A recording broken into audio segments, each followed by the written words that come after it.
Welcome to an early spring day and another in the series of how-to videos from Cutting Edge Training. My name's Nigel Church, one of the trainers for Cutting Edge Department. Today we're going to look at the aspects of top dressing, something that's been carried out since the late 1800s when golf started, the spreading of sand on the greens and other materials where relevant. Processes have changed over the years. For the last 50 years or so, the increase and demand for top dressing, the amount of top dressing that's put on, how often it's done, has changed dramatically. In those very early days, it was spread by hand, by shovel, from baskets and wheelbarrows. It was early 60s when the first self-propelled walk-behind top dressers came in, and it wasn't long before turf maintenance vehicles appeared on the market, and the top dresser was then mounted to the back of this vehicle, offering very fast, effective applications of top dressing as required. With the turf maintenance vehicles becoming wider, obviously there's a need for the top dressers to match that width of the back of the vehicle, and we are now applying top dressing at a 60-inch width. Very good, very fast, very effective and controllable.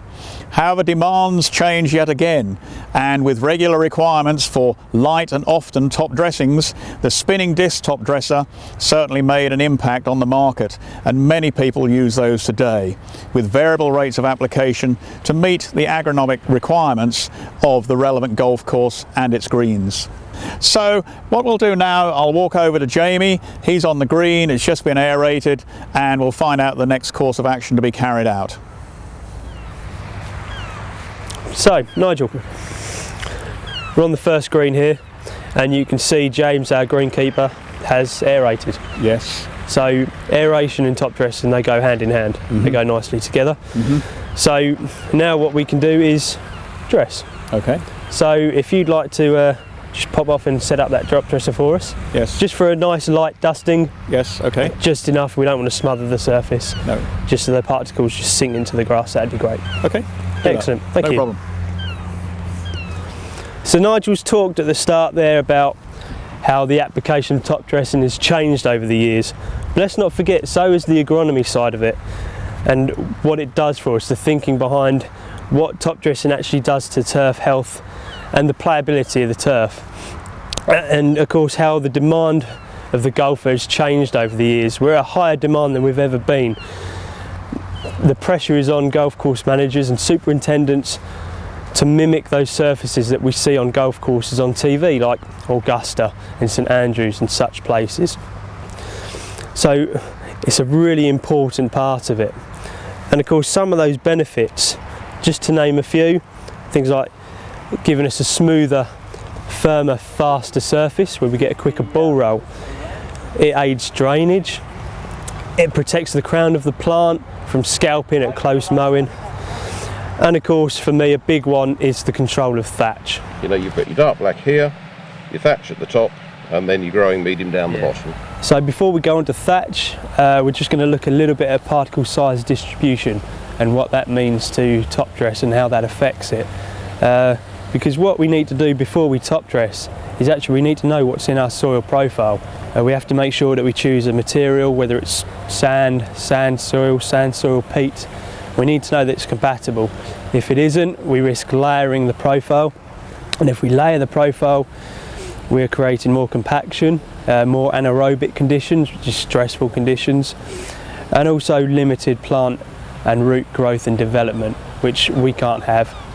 So to find out what's in our soil, that's very simple. We can take physical soil samples, which you can do yourself or through an agronomist, and these can then be sent off to an accredited laboratory who will compile a report. On this report it will show what kind of build your greens are, whether they are high sand, USGA spec greens, are they push up, clay soils, and what percentage of particles you've got, what kind of distribution, and the sizes of them as well. And from this you'll be able to really determine what kind of top dressing that you need that matches what you've already got. So particle size distribution then. What we have here essentially is uniform versus mixed. And so as the graphic shows here, a uniform profile is more of a consistent material. So whether it's sand, whether it's soil, silt, clay, whatever it is, it tends to be consistent. therefore we have consistent particle size, and we have consistent gaps, or pores as we call them. The pores are what is used by air, moisture, nutrients to move around through the profile and drain through and be taken up by the roots. Now typically, on the other hand, what we tend to have is what we've also got here is mixed particle size distribution. So this is where we've got a mixture of everything, so sand, soil, clay, the lot. And because of the different sizes, so sand being a bigger particle size, down to things like silt and clay that are smaller, they tend to infiltrate each other and lock into each other, therefore closing off all these pores, and capillary pores as we call them, for water movement. So typically on a mixed particle size distribution profile, we get less, more restricted airflow and moisture and nutrient movement. Now this is quite important when it comes to top dressing, because if we were looking to modify our profile, which would be the mixed one, we'd be looking to introduce quite possibly more sand. Sand being the bigger size gives us more gaps, so beforehand we can take some of this material out, and a lot of which will be soil, replace that with sand, and we create better movement for everything, and therefore a better healthy grass. Now in relation to this, something else we should also think about is our soil ratio. And our soil ratio is what our soil is made up of, which we can see in our profile here. Now in an ideal world, the ratio in soil would be 50% solids, 25% air-filled pores and 25% water-filled pores. However, in some cases, like golf greens for example, 25% water-filled pores may be a little bit high. So therefore 12 to 15% may be a bit more desirable, which you can monitor with a moisture meter. And this gives us a slightly drier surface. A slightly drier surface means better airflow, better plant root growth, reduced risk of disease, and a firmer, faster surface, among other advantages.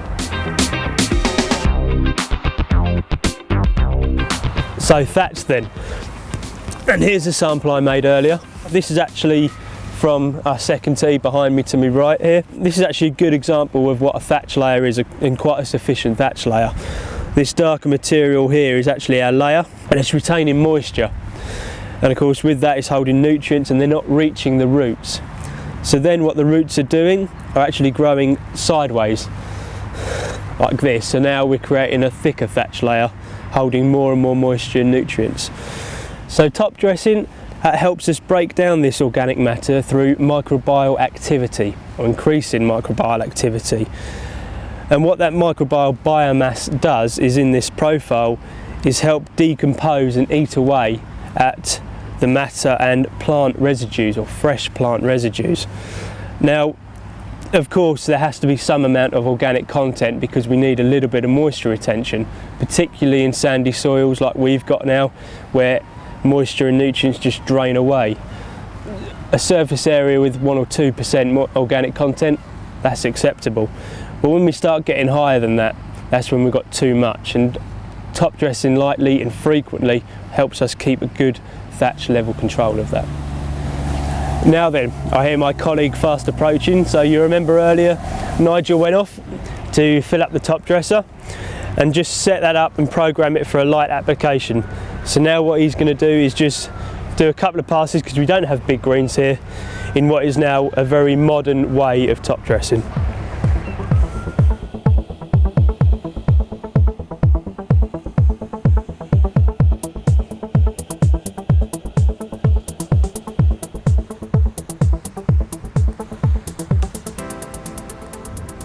So Nigel, excellent. You know, we've put a light dressing following aeration, which is the norm now.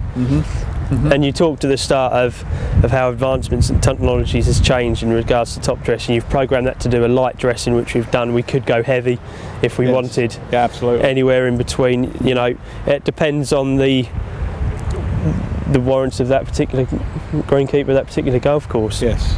Yeah. So all that's left for us to do then, Nigel, is just brush this in, leaving us minimal disturbance to the golfers. Keeps them happy, and that keeps our turf happy. Yeah, good.